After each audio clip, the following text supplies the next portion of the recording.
Hear you laugh. The Count's brow became clouded. You are right to recall me to myself, Maximilian, he said. I was delighted to see you again, and forgot for the moment that all happiness is fleeting.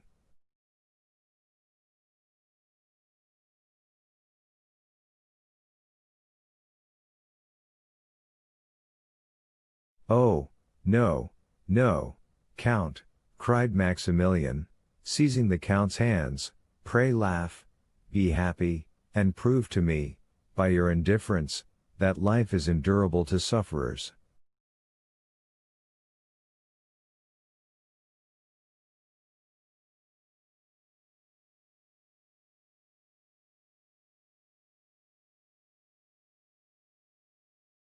Oh, how charitable, kind, and good you are, you affect this gaiety to inspire me with courage.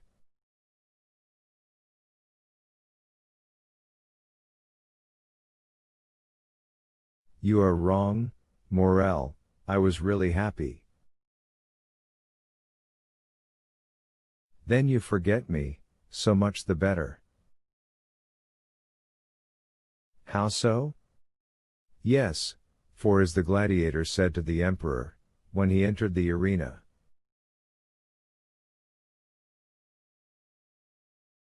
he who is about to die salutes you. Then you are not consoled?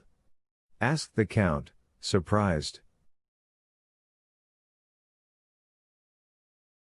Oh, exclaimed Morel, with a glance full of bitter reproach, do you think it possible that I could be?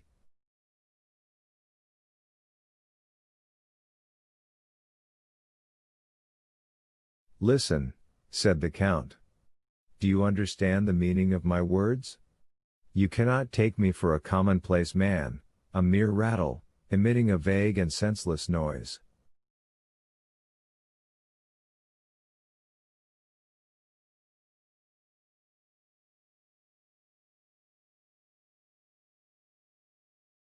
When I ask you if you are consoled, I speak to you as a man for whom the human heart has no secrets.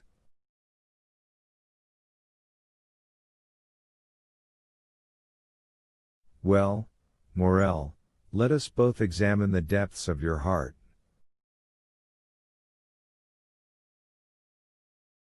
Do you still feel the same feverish impatience of grief which made you start like a wounded lion?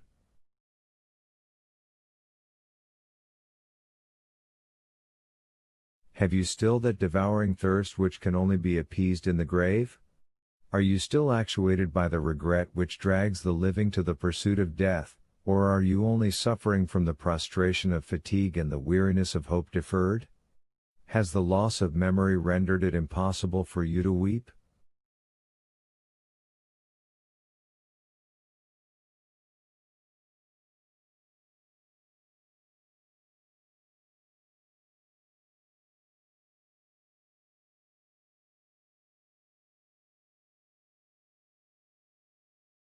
Oh, my dear friend, if this be the case, if you can no longer weep, if your frozen heart be dead, if you put all your trust in God, then, Maximilian, you are consoled, do not complain.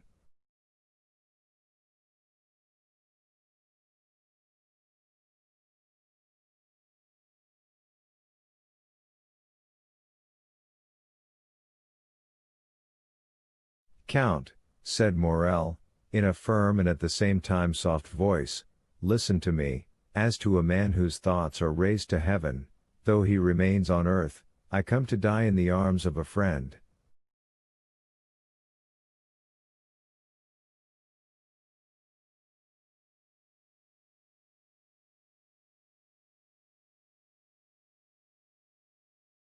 Certainly, there are people whom I love. I love my sister Julie, I love her husband Emmanuel, but I require a strong mind to smile on my last moments.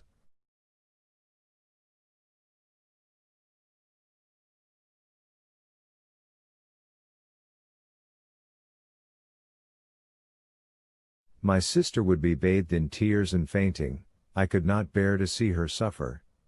Emmanuel would tear the weapon from my hand, and alarmed the house with his cries.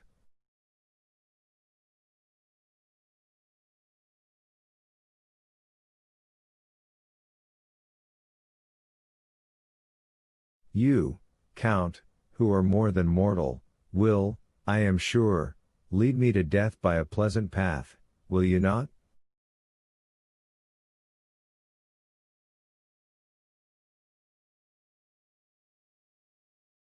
My friend, said the Count, I have still one doubt, are you weak enough to pride yourself upon your sufferings?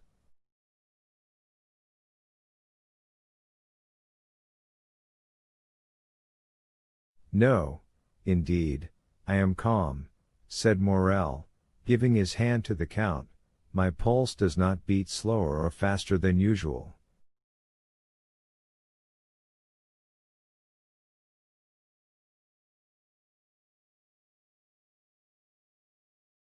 No, I feel that I have reached the goal, and I will go no farther.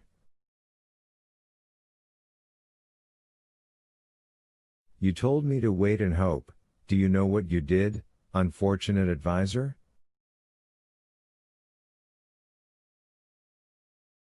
I waited a month, or rather I suffered for a month. I did hope, man is a poor wretched creature, I did hope. What I cannot tell, something wonderful, an absurdity, a miracle, of what nature he alone can tell who is mingled with our reason that folly we call hope.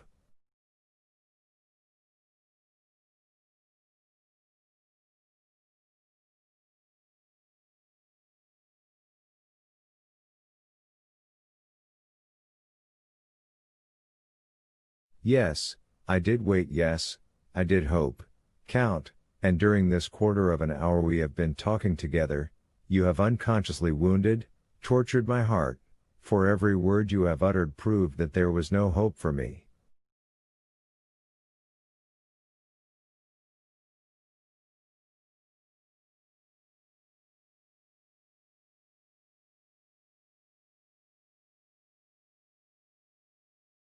Oh, Count, I shall sleep calmly, deliciously in the arms of death.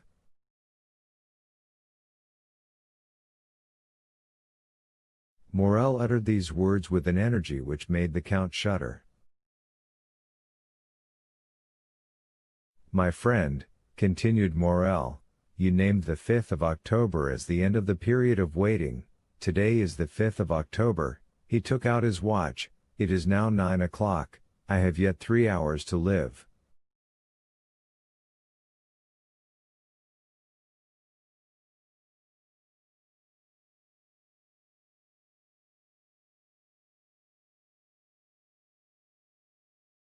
Be it so, said the Count, come.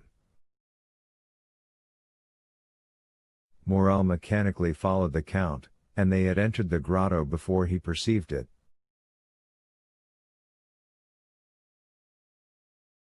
He felt a carpet under his feet, a door opened, perfumes surrounded him, and a brilliant light dazzled his eyes.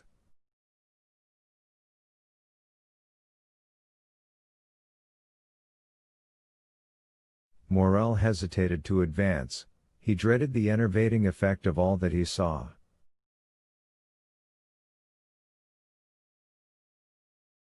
Monte Cristo drew him in gently. Why should we not spend the last 3 hours remaining to us of life, like those ancient Romans, who when condemned by Nero, their emperor and heir, sat down at a table covered with flowers, and gently glided into death, amid the perfume of heliotropes and roses?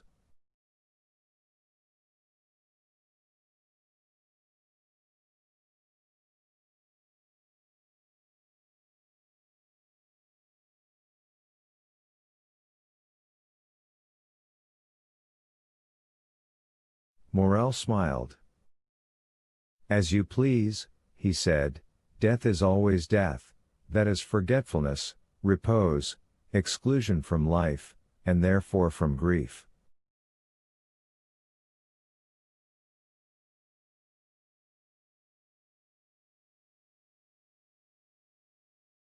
He sat down, and Monte Cristo placed himself opposite to him.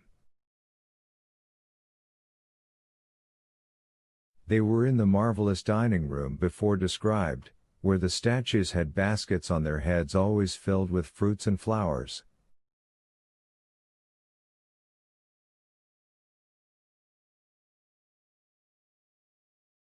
Morel had looked carelessly around, and had probably noticed nothing.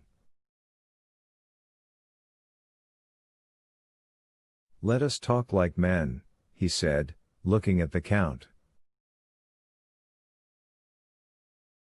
"Go on." "Count," said Morel, "you are the epitome of all human knowledge, and you seem like a being descended from a wiser and more advanced world than ours.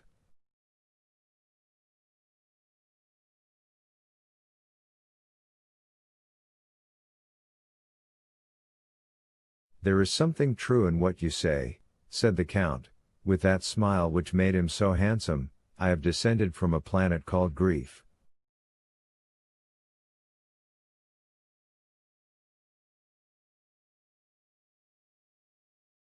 I believe all you tell me without questioning its meaning. For instance, you told me to live, and I did live. You told me to hope, and I almost did so.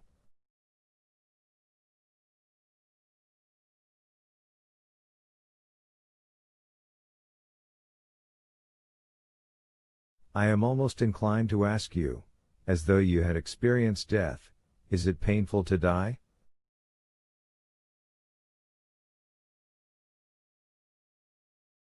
Monte Cristo looked upon Morel with indescribable tenderness.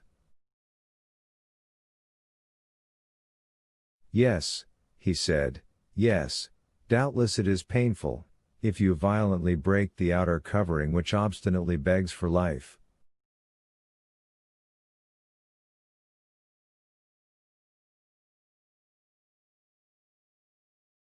If you plunge a dagger into your flesh, if you insinuate a bullet into your brain, which the least shock disorders, then certainly, you will suffer pain, and you will repent quitting a life for a repose you have bought at so dear a price."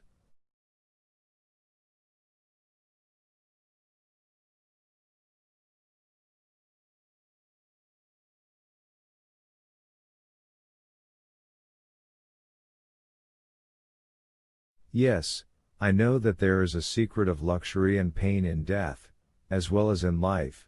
The only thing is to understand it."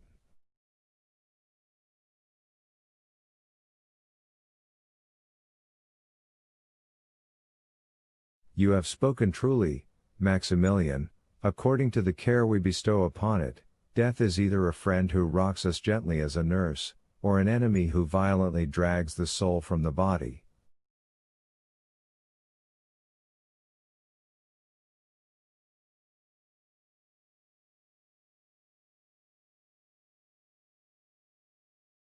"Some day, when the world is much older, and when mankind will be masters of all the destructive powers in nature, to serve for the general good of humanity, when mankind, as you were just saying, have discovered the secrets of death, then that death will become as sweet and voluptuous as a slumber in the arms of your beloved."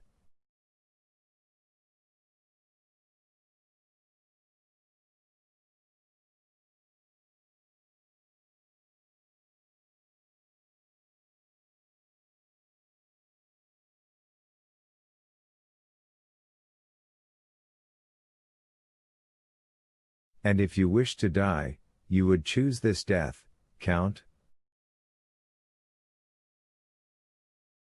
"Yes." Morel extended his hand. "Now I understand," he said, "why you had me brought here to this desolate spot, in the midst of the ocean, to this subterranean palace. It was because you loved me, was it not, Count?"